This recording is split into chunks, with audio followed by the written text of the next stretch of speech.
recadinho, que a gente está retornando com o nosso jornalzinho virtual, tá?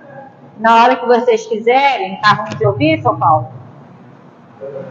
Tá bom a altura? É que eu tenho que ver se está funcionando o microfone. Mas pra cá é porque pediram que eu não fiz, Tá, então. Aí quando vocês forem embora, quiserem levar para alguém que esteja querendo saber dos horários das nossas atividades, aqui é o jornalzinho do mês de fevereiro, tá? Já tem aqui as palestras que vão ter no mês de fevereiro, os horários, os palestrantes, tá? As nossas campanhas, aqui os nossos grupos de estudos. Então, basicamente a maioria das informações encontra-se aqui, tá? Das atividades da casa. Obrigada aí pela atenção. Agora eu vou fazer uma leiturinha para a gente poder fazer a nossa prece inicial, para a gente prestigiar aí a nossa amiga Nilce. Tá? Eu vou ler aqui do livro Pão Nosso, pelo Espírito Emmanuel, psicografia de Francisco Cândido Xavier. Item 75. Murmurações. Fazei todas as coisas sem murmurações nem contendas. Paulo, Filipenses, capítulo 2, versículo 14. Nunca se viu contenda que não fosse precedida de murmurações inferiores. É hábito antigo da leviandade procurar a ingratidão, a miséria moral, o orgulho, a vaidade e todos os flagelos que arruinam almas neste mundo, para organizar as palestras da sombra, onde o bem, o amor e a verdade são focalizados com malícia. Quando alguém começa a encontrar motivos fáceis para muitas queixas, é justo proceder a rigoroso autoexame, de modo a verificar se não está padecendo da terrível enfermidade das murmurações. Os que cumprem seus deveres na pauta das atividades justas, certamente não poderão cultivar ensejo a reclamações. É indispensável conservar-se o discípulo em guarda contra esses acumuladores de energias destrutivas, porque, de maneira geral, sua influência perniciosa invade quase todos os lugares de luta do planeta. É fácil identificá-los. Para eles, tudo está errado, nada serve, não se deve esperar algo de melhor em coisa alguma. Seu verbo é irritação permanente. Suas observações são injustas e desanimam. Lutemos, quando estiverem nossas forças, contra estas humilhantes atitudes mentais. Confiados em Deus, dilatemos todas as nossas esperanças, certos de que, conforme asseveram os velhos provérbios, o coração otimista é medicamento de paz e de alegria. Nossa, acho que fala bem do tema de hoje, né?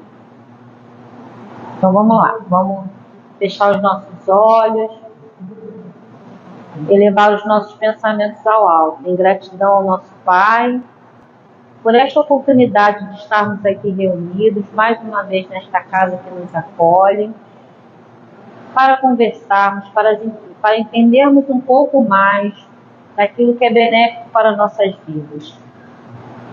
Agradecemos aos mentores desta casa, já agradecendo também a nossa irmã Nilde, que ela seja inspirada pelos benfeitores aqui que se encontram e que nós tenhamos uma noite de muita compreensão, tenhamos uma noite de muita paz e de muita iluminação. Que assim seja, Senhor, graças a Deus.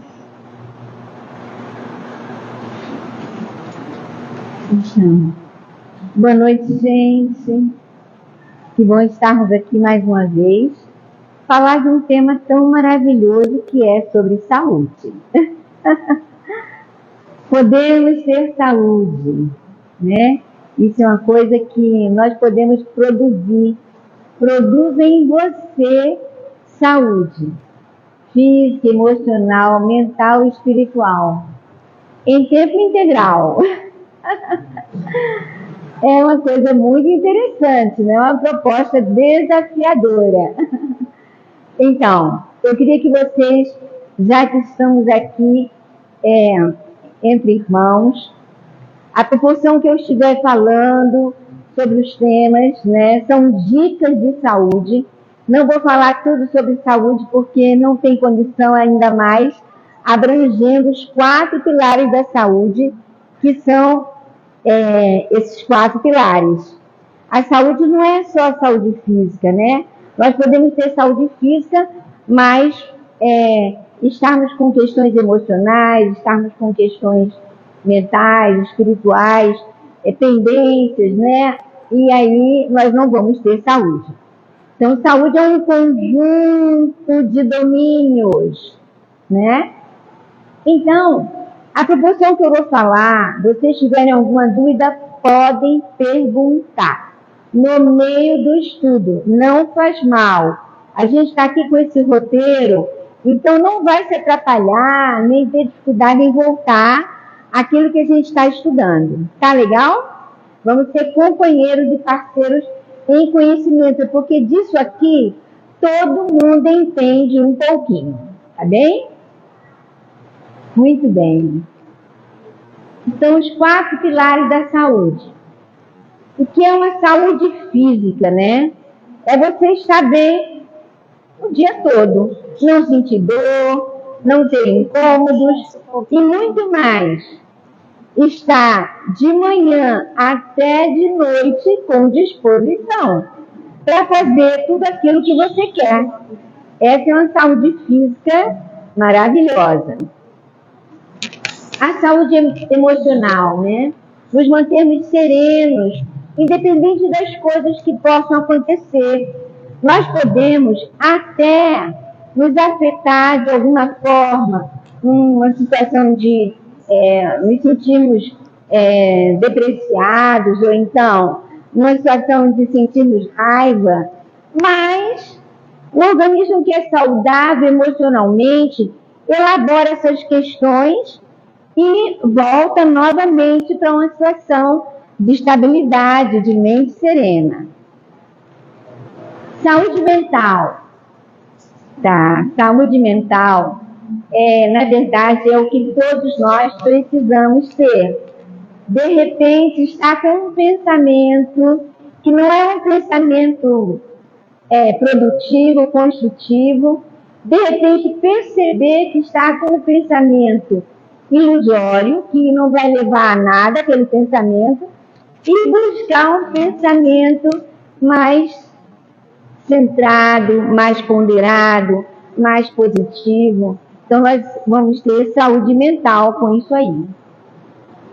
E a saúde espiritual? Ter fé e confiança no universo, no futuro e no poder superior. Nós que temos essa noção de vida espiritual, de evolução, de crescimento, nós temos já um pouquinho de saúde espiritual. Né? Já nos entregamos a raciocinar, nossa, Deus está presente na nossa vida, está nos trazendo possibilidades, aprendizados, né? Então, isso é maravilhoso.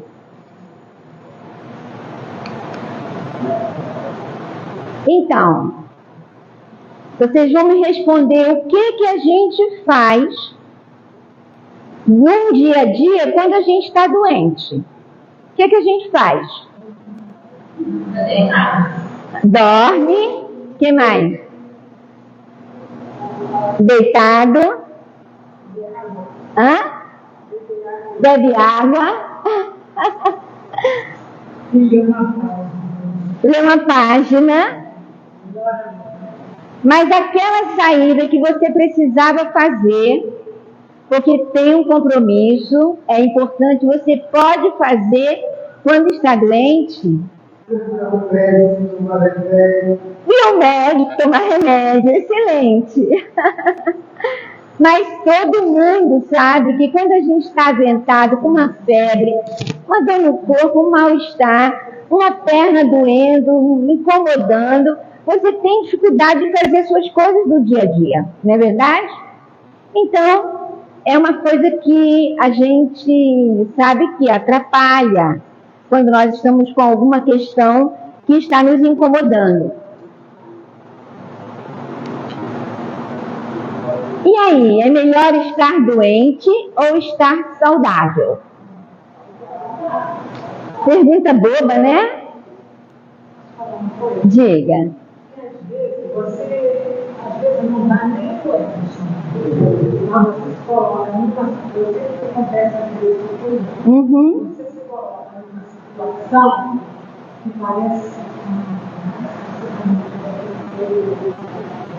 aí você procura sair daquela situação que eu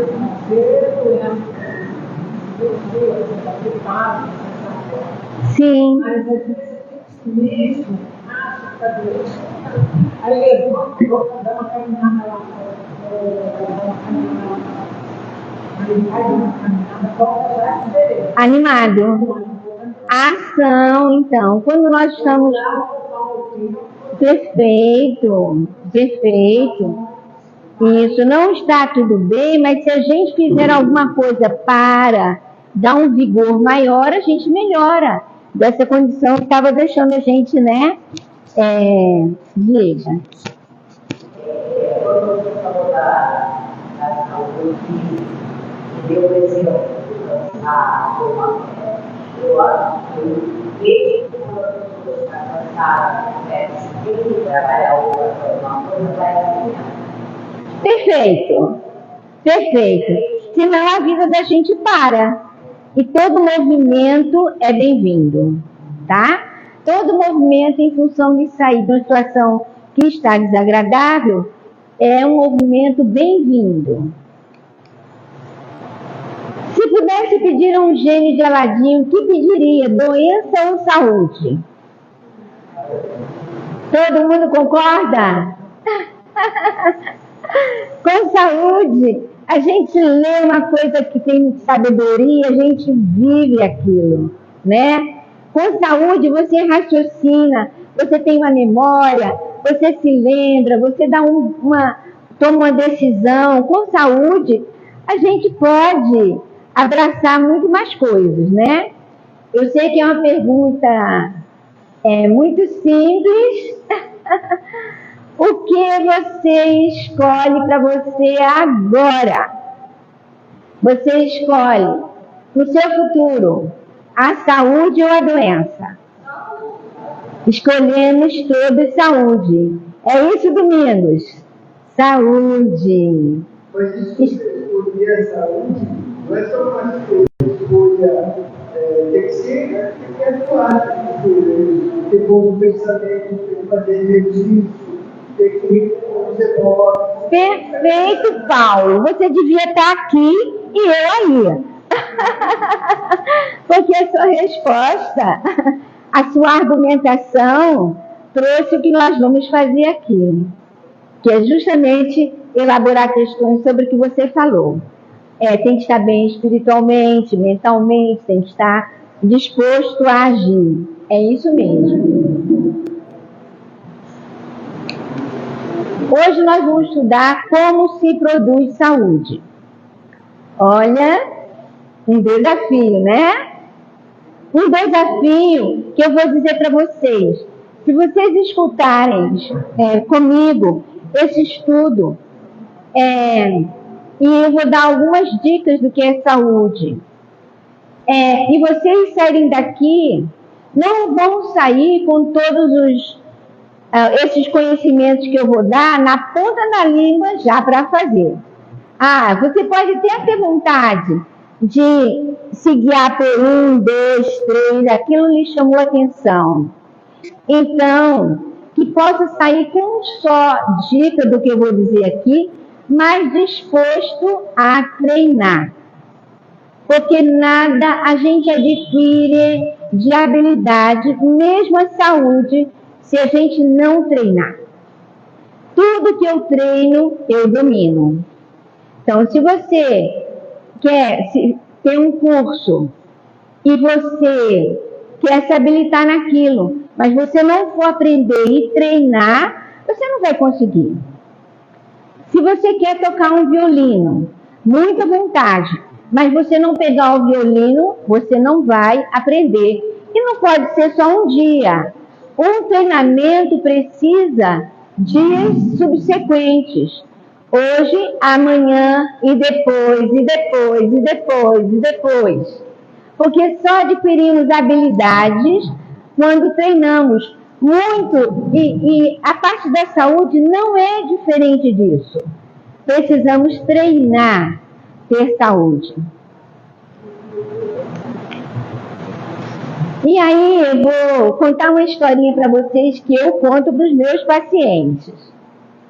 Vamos dizer que você receba de presente uma casa que você, na verdade, você participou de um sorteio há muito tempo de uma casa e de repente alguém telefona e diz: olha, você ganhou a casa que você entrou no sorteio. Uau! Que delícia!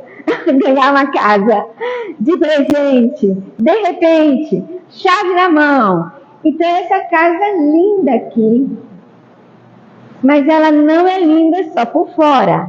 Ela tem todas a mobília e tem todos os utensílios que uma casa precisa. Inclusive telefone, televisão, geladeira, cama, enfim, ar-condicionado. Uau! A casa dos sonhos. Aí você senta nessa sala com a família toda. Está todo mundo muito feliz porque ganhou uma casa nova. Telefona para Conurb e pede para o motorista despejar o lixo do dia que ele recolheu nas ruas dentro da casa nova. Vocês fariam isso? De jeito nenhum. De sã consciência, ninguém faria isso. Vocês concordam? Muito bem, mas o dono dessa casa pediu muito lixo. Entupiu a casa de lixo. Vão poder morar nessa casa? De alguma forma, mas com sujeira, entupindo os canos, dando problema de luz, de água. Em todas as naturezas, essa casa vai dar problema com tanto lixo. Ainda mais se ele não limpar. Muito bem. O nosso corpo é a nossa casa. É a casa, é a morada do Espírito. Nós ganhamos um corpo maravilhoso. Coração funcionando bem, é tanto que vocês todos estão aqui. Os pulmões melhorando maravilhosamente bem. Fígado excelente, pâncreas, baço, órgãos todos, a circulação, o sangue fluindo de uma forma espetacular.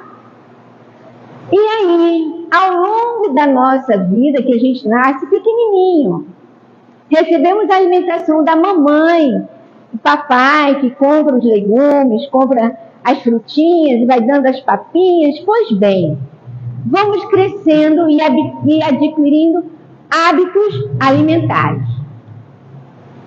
E nesses hábitos alimentares, se nós não estivermos buscando conhecimento sobre aquilo que a gente come, você vai estar botando lixo dentro de você.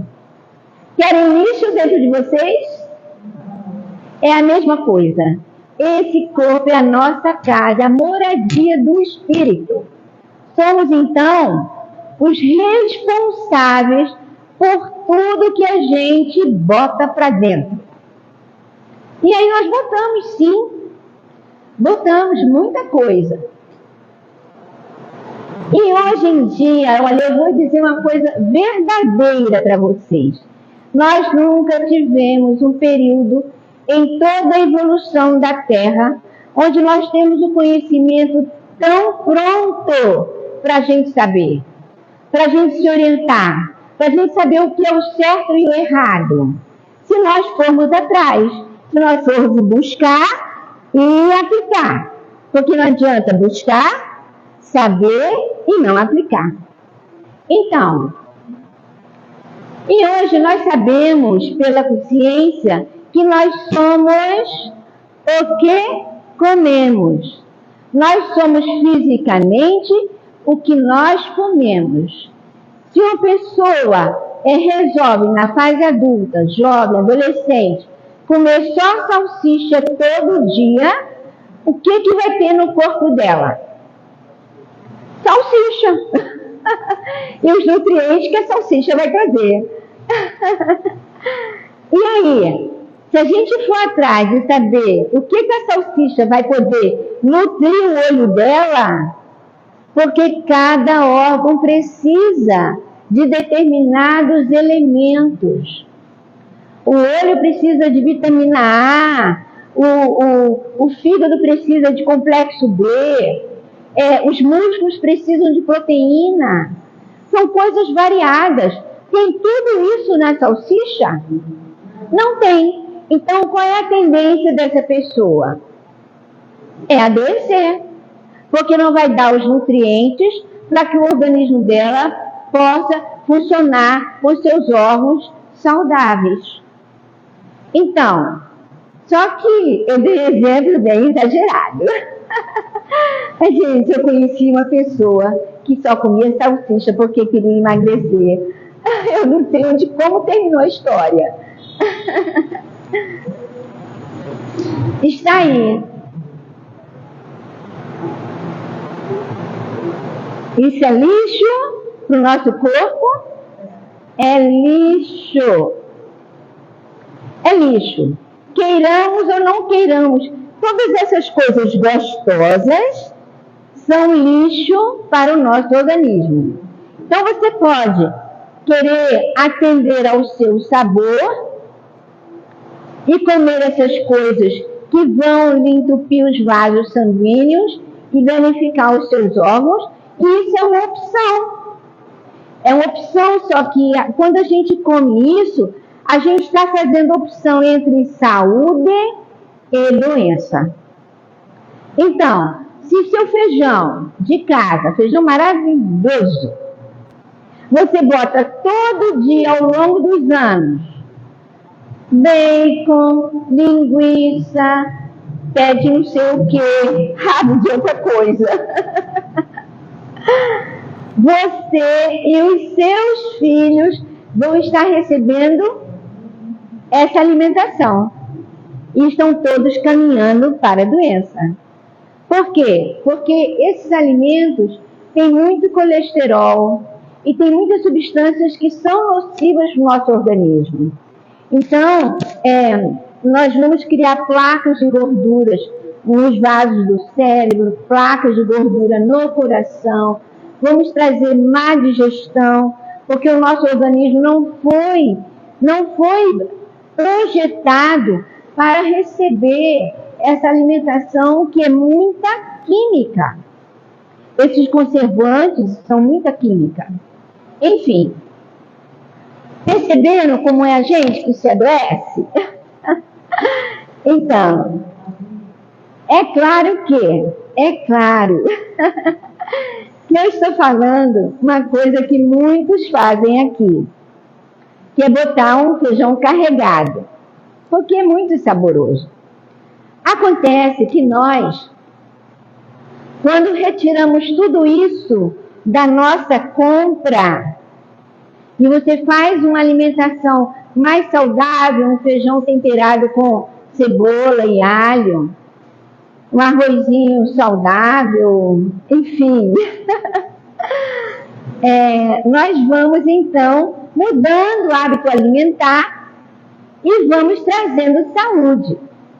É melhor você ter o conhecimento em qualquer fase da sua vida e tomar atitudes do que nunca ter o conhecimento e não ter a chance de mudar as atitudes. Então, eu sinto muito dizer para vocês que esses alimentos fazem mal. São gostosos, mas fazem mal. E com o tempo, a gente vai se acostumando com o feijão sem esses bagulhos aí. O arroz sem ser o tropeiro. A carne sem ser o mocotó. Entendeu? Nós vamos eliminando aquilo que nos faz mal e vamos nos adaptando ao novo sabor. Isso é treinamento. Isso é treinamento. Dizer que são as crianças Ah, mas minha criança não come. Não come porque sempre comeu isso aí. Mas fazendo um treinamento, botando alguma coisa que a criança goste junto, a gente vai mudando também esse padrão alimentar. Muito bem. Uau! Então, gente, só coisa gostosa. Eu não vou falar mal completamente disso aqui, tá? Eu vou fazer um detalhe, criar uma percepção para vocês do que acontece quando você acorda de manhã e come 2 pães franceses, e aí entre o café da manhã e o almoço, ao invés de uma fruta, você escolhe um biscoito ou um chocolate, e aí você vai para o almoço e você bota o arroz, o purê de batata, você coloca a farinha, você coloca a batata frita e um pouquinho de macarrão que sobrou de ontem. Você só comeu nesse prato. Ah, tem mais. Aí chega na hora do lanche, você resolve comer um sanduíche. Por que não? Com queijo, presunto. E de noite, um caldo verde. A única coisa que se salvou em todas as suas refeições do dia foi a couve do caldo verde. Eu sei, estou sendo exagerada, mas eu sei, às vezes eu pergunto para os meus pacientes, o que você comeu hoje? E eles dizem, eu disse, meu Deus, uma sobrecarga enorme de hidratos de carbono, de amido. E eu vou contar um segredo para vocês, se vocês não sabem. O nosso intestino enroladinho aqui, ele vai dessa parede até a outra quando estica. Sim! 7 metros de intestino nós temos.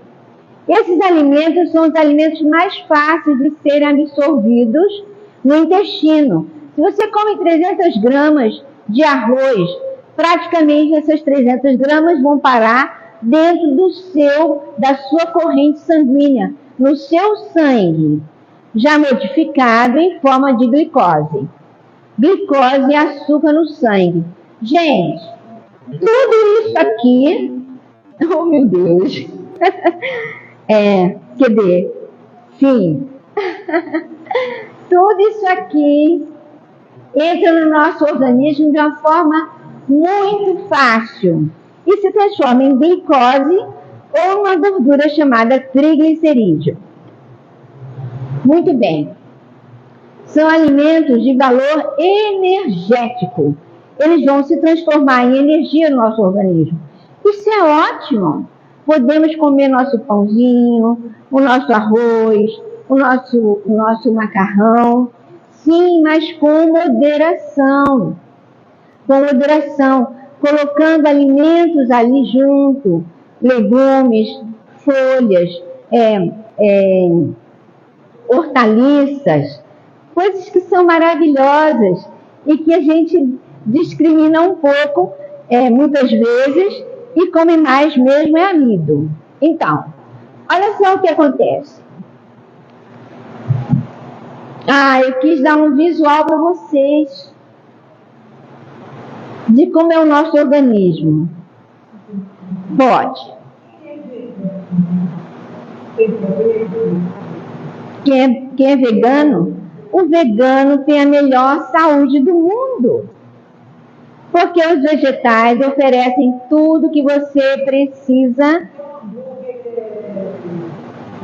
O vegano come um hambúrguer vegano, que é vegetal, tá? Muito bem.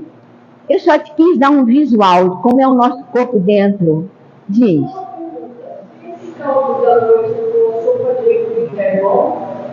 A sopa de ervilha tem amido também, mas tem proteína, tem nutrientes, tem vitaminas e sais minerais.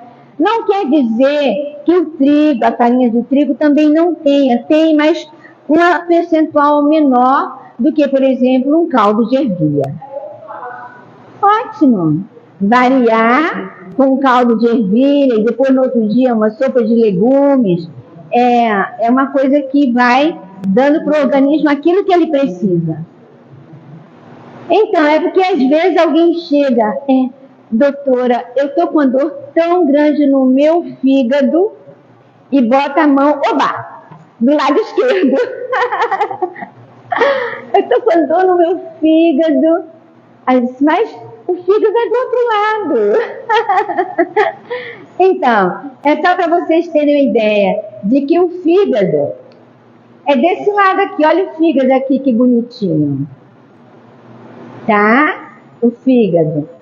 Ó, a boca, o esôfago, o estômago, o intestino. Olha aqui o intestino enroladinho, ó. O intestino delgado. E depois o intestino grosso, que vem aqui para o ânus, trazendo o nosso alimento. Hã? O intestino grosso, ele começa aqui, ó, se ligando com o intestino delgado, no seco. Olha aqui, para vocês que nunca viram, isso aqui é o apêndice, que a gente tira quando ele inflama, tá? A Senilda operou o apêndice e já estava uma bolsa de pus, né, Senilda? E foi complicado.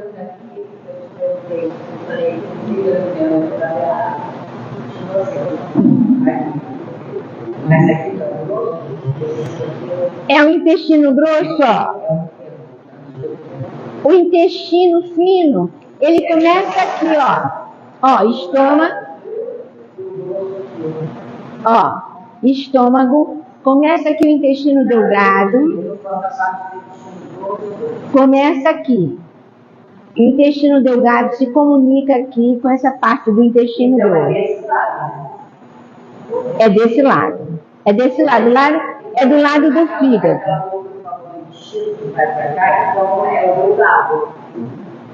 Não, é o intestino grosso que faz essa alça aqui, ó. Faz essa alça. Quando a gente sente gases aqui em cima, dor, é no intestino grosso. Muito bem. Aula de anatomia. É porque a gente passa anos e anos sem ver um esquema desse, né? A gente tem que aproveitar. Então, esse órgãozinho aqui, ó, é o pâncreas. Eu vou me dedicar um pouquinho a falar dele, porque interessa que nós todos saibamos do que acontece no organismo. O pâncreas é um órgão que produz a insulina. A insulina é um hormônio produzido pelo pâncreas. E essa insulina, ela tem a função principal de tirar a glicose que está no sangue. Lembra que a gente viu que o arroz que você comeu se transformou em glicose e está no sangue? Então, a insulina produzida pelo pâncreas, ela ela entra dentro da corrente sanguínea para tirar a glicose, que é o açúcar do sangue, para botar nas células. Uau! Toda célula precisa de glicose, de açúcar, porque é a partir do açúcar, da glicose, que a energia é produzida para a gente se movimentar, fazer atividade. Tudo isso a gente consome energia para dar calor aqui dentro. Nossa temperatura é de 36 graus e meio, mais ou menos.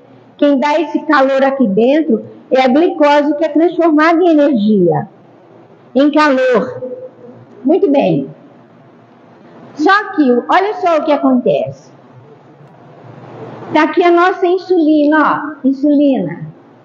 Nós botamos ela com uma chave para abrir o cadeado. Essa portinha aqui estava fechada. A insulina foi, abriu o cadeado, liberou a porta, e quem entrou dentro da célula? A glicose. Ai, doutora Nilde, o que a gente tem que saber sobre isso? Não queremos aula de anatomia. Mas eu vou querer que vocês entendam o que acontece para raciocinarem o que é melhor comer. Então, o que acontece? A célula vai transformar essa glicose em energia. Tá ótimo. Mas só que quando nós comemos muito amido, que é aquele painel que eu botei de pão, macarrão, arroz, o nosso sangue fica muito cheio de glicose. Aí o organismo, que tem uma sabedoria interna, avisa: muita glicose no sangue, muita glicose no sangue. Aí o que faz o organismo? O pâncreas libera a insulina. E a insulina bota a glicose do sangue, tá vendo? Tá tudo vermelhinho aqui? É o sangue. A glicose do sangue para dentro da célula. Aí a glicose se mantém normal, naqueles parâmetros que vocês conhecem, 80, 90, tá. Sendo que, ao longo da vida, se a gente come muito amido, muito pão, muita batata, muito macarrão, muito arroz, o que acontece? O organismo está sempre tendo que produzir muita insulina, botar no sangue, para poder tirar a glicose do sangue, que não pode a glicose estar no sangue aumentada. E aí o que acontece com o pobrezinho do pâncreas? Ele diz: ai meu Deus, mais glicose, eu tenho que botar tudo isso para dentro. Será que quem está comendo tudo isso não percebe? Eu estou sofrendo. Help! O que acontece ao longo dos tempos? O pâncreas fica exausto. Produz muito. É uma fábrica sem parar, de manhã, de tarde, de noite, produzindo insulina. Chega a um ponto, isso lá depois dos 30, 40 anos, que ele fica esgotado, o pâncreas. E aí começa a produzir uma insulina que não é tão saudável, que falta, não tem a qualidade que tinha a insulina anterior. Ou então uma quantidade de insulina que é menor. Não consegue tirar toda a glicose do sangue para dentro da célula, porque ela não é de boa qualidade mais. Então, o que sobra no sangue? Glicose.